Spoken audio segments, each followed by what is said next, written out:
second year with the St. Louis Cardinals. So this is back in, it must have been early April of 2007.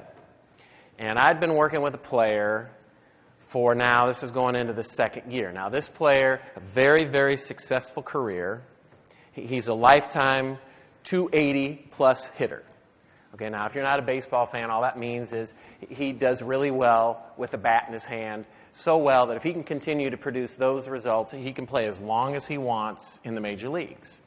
Now, the first year I worked with him, he had the worst year of his career. He was somewhere down around 210, 220 for that first year. And the problem that I started to recognize was a lot of the pitchers were starting to wise up about this hitter and realize that he didn't do so well against curveballs. Now, the first year I worked with him, I brought it up a few times, and every time I'd bring up the idea that we need to start working on his ability to hit curveballs, here's how he would respond. He would say, listen, when I was in high school and they first started throwing curveballs, I didn't hit curveballs then. When I went to college, I didn't hit curveballs. I'm a fastball hitter. I'm a professional hitter. I get paid to hit those fastballs out of the park. That's what I do. And I probably brought it up maybe 2-3 times over the course of the first year. And now what we're doing, we're now into the second year. We're just starting the second season. We've been through spring training. He's sitting about 230, 240 in spring training. But the deal in spring training, those pitchers, they're really just getting their stuff ready. They're not worried about the strategics of what pitches to throw at what hitters yet.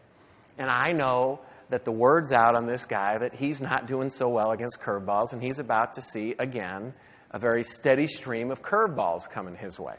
So we're sitting in my office. My office, I live here in St. Louis, about 15 minutes west of here, a little township called Clayton. It's a high-rise building. We're sitting in my office, and I bring up the need, again, to focus on curveballs.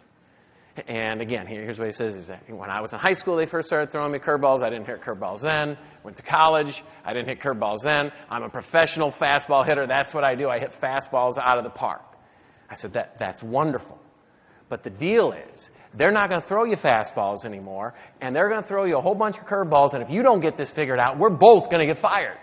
Now, he might have the money that's okay. I don't. Okay, now you have to understand, I'm sitting in my office, and one wall of my office is all floor-to-ceiling windows, and the windows open. There are no screens, and he knows that. Sometimes in spring days, we'll have the windows open, and we're 8 stories up, and I say that to him, and he looks at me like he's going to throw me out the window. And he's big enough where I'm a little nervous. And I said to him, I said, listen, I know what's going on in your head. You've allowed yourself to fall prey to something called the trap of the viable excuse. The viable excuse you have is that you've never done it. And that's what's stopping you from making improvements, from changing for the better. And I said, here's what I want you to imagine. Now, I'm sitting looking at him, and the windows are behind me. And I said, I want you to look out that window. And I want you to imagine for a second that the solution to you having problems with curveballs is out that window somewhere. I don't know where it is, but I know it's out that window. I want you to look out that window and imagine somewhere it's out there. And he kind of, again, looks at me like, you're about to go out that window. And then I saw him look just over my right shoulder, and he kind of gets this faraway look on his eye. Maybe 10 seconds pass. He looks back at me and says, you know what I can do? I said, what? He says, what I can do, every home game, before the game starts, I can go in the batting cage with Iron Mike. Iron Mike is a name they've given the pitching machine at Busch Stadium that throws curveballs. Okay, I don't know why they call him Iron Mike, but that's what they call him.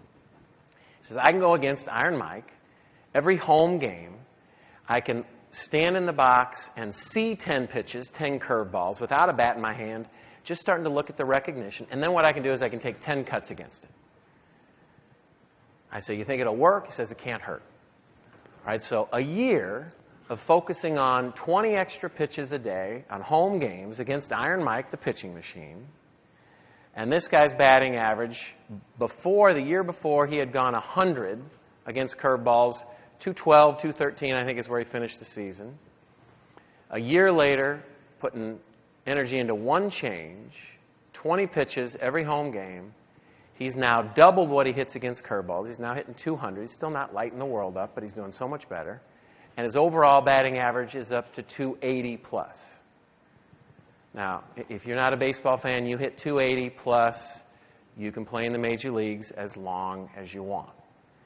Right now, I'm telling the story because there's some really good lessons in there. There are three things I want you to be aware of. I want to pull out of this little story.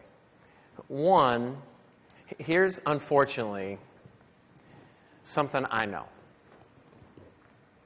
See, every one of us in this room has our version of the curveball.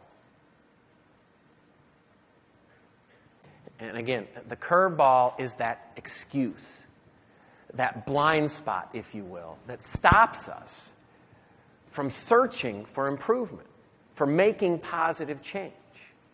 I know for years my curveball was, I'm too busy to work on improving. All right, now here's a question I want everybody in here to answer. What is your curveball?